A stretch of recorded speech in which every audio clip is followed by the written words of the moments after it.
बिस्मिल्लाहिर्रहमानिर्रहीम। खातिन हज़रात, अख्तर अब्बास का सलाम पहुँचे।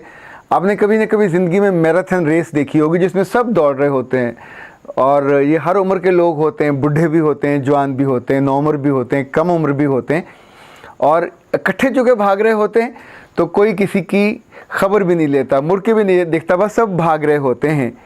इन दिनों मुझे एक अजीब सा एहसास हो रहा है। मैं कभी ज़ाती ज़िंदगी में दूसरी या तीसरी शादी का मुखालिफ नहीं रहा। मैं हमेशा ये सोचता रहा कि जिसकी ज़रूरत हो उसे कर लेनी चाहिए।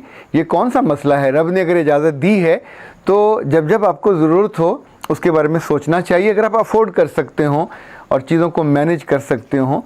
पर अब तो हालत ये हो रही पिछले चंद माह से कि स्पेन से लेके बरतानिया तक और इंडोनेशिया से लेके कनाडा तक और बरतानिया से लेके यहाँ पाकिस्तान तक जिस जिस खातून का फ़ोन आ रहा है उसकी आंखें आंसुओं से भरी हैं। उसके लफ्ज़ ऐसे हैं कि लरसते हैं और जो जुमला आगाज़ होता है तो यहाँ से उसने 19 साल के बाद मुझको धोखा दिया, उसने 29 साल की रफ़ाकत के बाद एकदम से मुझे छोड़ दिया और वो जिसकी गुर्बत का मैंने साथ दिया वो उस आलम में जब हम आसूदा हुए, जब हमारे अपने पास घर हुए, जब हमारे पास अपनी गाड़ियाँ हुईं, जब हमारी औलादें बड़ी हो गईं और औलादों की शादियाँ होने वाली हुईं तो उसने शादी कर ली। ये एक नहीं है, दो नहीं है। अभी जो इस वक्त जहाँ से मुझे आया ख्याल कि मैं आपको इस मौजू पे हम बात करें, एक खातून ने कम से कम इतना लंबा मैसेज किया है कि सर सारे मौजू पे बात करते हैं, कभी इस मौजू पे भी तो बात करें। तो मैंने सोचा मैं क्यों ना आपसे बात करूं कि दूसरी शादी अगर करनी ही हो तो चंद बातों का और चंद सवालों का जवाब तो ज़रूर देना चाहिए। क्या ये चोरी करनी चाहिए? क्या ये छुप के करनी चाहिए? क्या ये उस आलम में करनी चाहिए कि जब ये मुनकशिफ हो, जब ये वाज़े हो तो आप चोर बन जाओ? क्या जिसके साथ आपका साथ था उसको बताना नहीं चाहिए? क्या जिन बच्चों के साथ आपने ख्वाब देखे, जिन बच्चों के साथ आपने मीठे दिन गुजारे, मीठे लम्हे गुजारे, जब उनके बड़े होने का वक्त आया तो आप उनको छोड़ के अपनी राह पे चल दिए? क्या वो सारे गिले और सारे शिकवे जो आपको अपनी बीवी से 19 साल के बाद या 18 साल के बाद पैदा हुए, उनमें इतना दम है कि उसकी बुनियाद पे आप ये फ़ैसला कर पाएँ? क्या कहीं ऐसा तो नहीं है कि आपकी माँ ने साजिश की? कहीं ऐसा तो नहीं है कि आपकी बहन ने साजिश की, आपको इरिटेट किया, आपको इंगेख्त किया, उसके ख़िलाफ़ एक पूरा मंजरनामा तैयार किया, you are comfortable, you are living nicely and happily, फिर एकदम आपको दिल में ख़्याल आया चूँकि यहाँ से भी सुना, यहाँ से भी सुना, शी इज़ नॉट गुड। कहीं ऐसा तो नहीं है कि आप किसी की गेम का शिकार हुए? हाँ, बहुत मुमकिन है आपकी बीवी ज़ुबान दराज हो, बहुत मुमकिन है आपकी बीवी उतनी ट्रेंडी ना हो, बहुत मुमकिन है आपकी बीवी अब आपको अच्छी ना लगती हो। मैंने सोचा मैं क्यों ना आपसे कहूँ, और ये मैं मर्दों से कह रहा हूँ, ख़वातीन से नहीं कह रहा, कि दूसरी शादी करनी है तो मर्दों की तरह कीजिए। दूसरी शादी करनी है तो छुप के मत कीजिए, चोरों की तरह मत कीजिए। सबसे पहले अपनी बीवी को अपने एतमाद में लीजिए।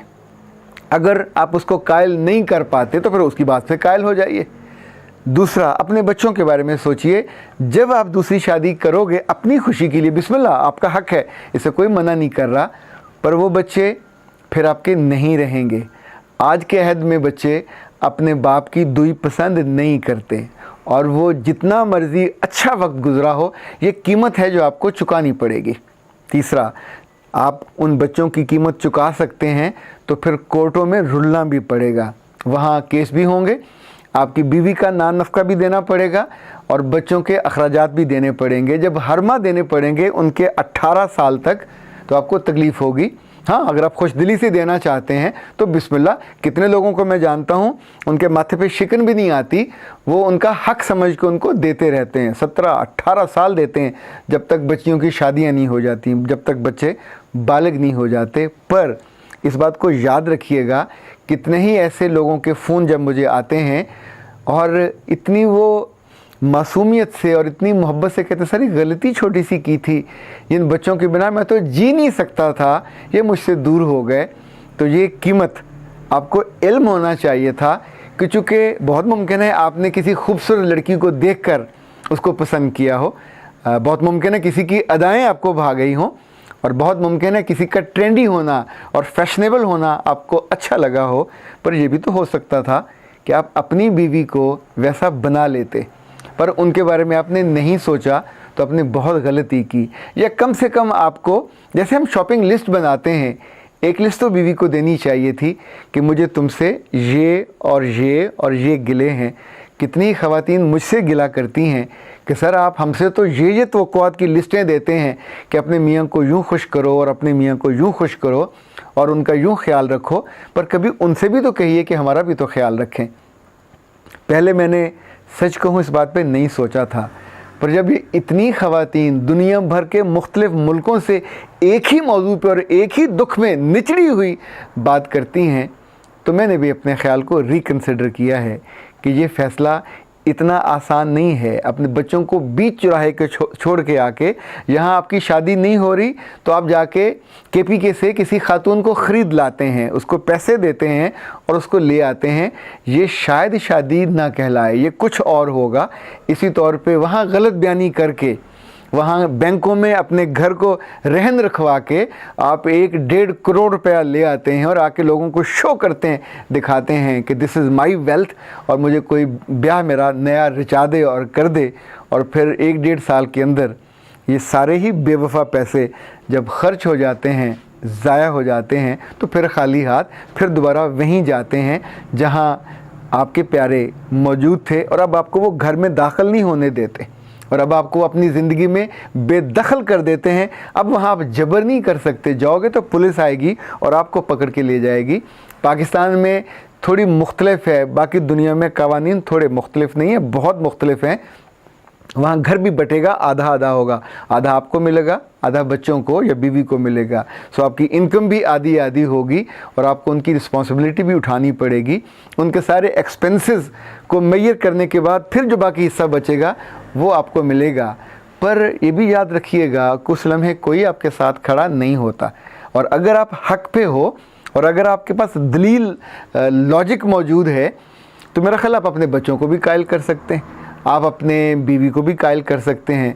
मैं कुछ अर्सा पहले गुजर खां में सुजुकी मोटर्स के जो मालिक हैं काजी साहब, उनसे मिला और वो इतनी मोहब्बत से अपनी दूसरी बीवी का जिक्र कर रहे थे। तो उन्होंने कहा कि मेरे पोते वो शहवाला बने, मेरे बेटे उन्होंने इसको अरेंज किया, मेरे लिए वो बीवी लेके आए, मेरे लिए जिस खातून को उन्होंने पसंद किया अब वो उनकी आंटी है, अब वो उनकी माँ है और उसने मेरे घर को जन्नत बना दिया। It happens. यानी जहाँ जहाँ आप एमिकेबली चीज़ों को करते हैं वहाँ ये चीज़ बहुत उम्दगी से चलती है, पर जहाँ आप ज़बरदस्ती करते हैं या छुपा के करते हैं तो जब जब ये चीज़ ओपन होती है तो रुसवाई बहुत होती है। फिर आप डिफेंसिव भी होते हैं, फिर आप चोर भी बनते हैं, फिर आपको बहाने भी ढूंढने पड़ते हैं और वो बहाने कारगर नहीं साबित होते, आपकी बहुत सारी क्रेडिबिलिटी ज़ाया हो जाती है। पर ये सारी चीज़ें भी हो गई। पर मैं कभी सोचता हूँ वो जो औरत आपके साथ जीती रही, वो जो पहली दफ़ा जब आपकी ज़िंदगी में कोई भी नहीं था उसने आपको ज़िंदगी के नए जायकों से रूशनास कराया और आपके ज़ुम्मे था कि आप उसको ग्रूम करते।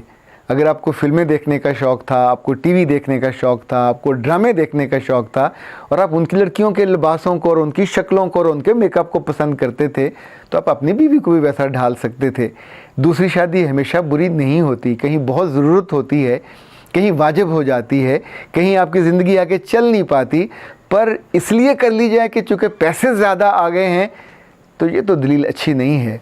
या इसलिए कर ली जाए कि इस वक्त एक मैराथन लगी हुई है, हर दूसरा आदमी जिसकी अच्छी जॉब है, हर दूसरा आदमी जिसके पास पैसे ज़्यादा आ गए हैं और हर दूसरा आदमी जो दुनिया में कहीं टिका है, कहीं रुका है और उसको वहाँ से पैसे मिल गए हैं और वो आके इस मैराथन में शरीक हो जाए, तो ये बात तो हज़म नहीं होती। खातिन हज़रात, मुमकिन है आपके पास मुझसे मुख्तलिफ़ दलाइल हों तो ज़रूर दीजिएगा। हमें इस पे ओपन डिबेट करनी चाहिए कि ये कितनी आसानी से हो जानी चाहिए और किन किन सूरतों में इसको नहीं होना चाहिए कि उससे बहुत सारी जानें रुल जाती हैं और उनको दिक्कत होती है। मेरा रब आपको आसूदा रखे, खैरियत से रखे और ऐसे दुखों से बचाए रखे। अख्तर अब्बास को इजाज़त दीजिए। अस्सलाम वालेकुम व रहमतुल्लाह।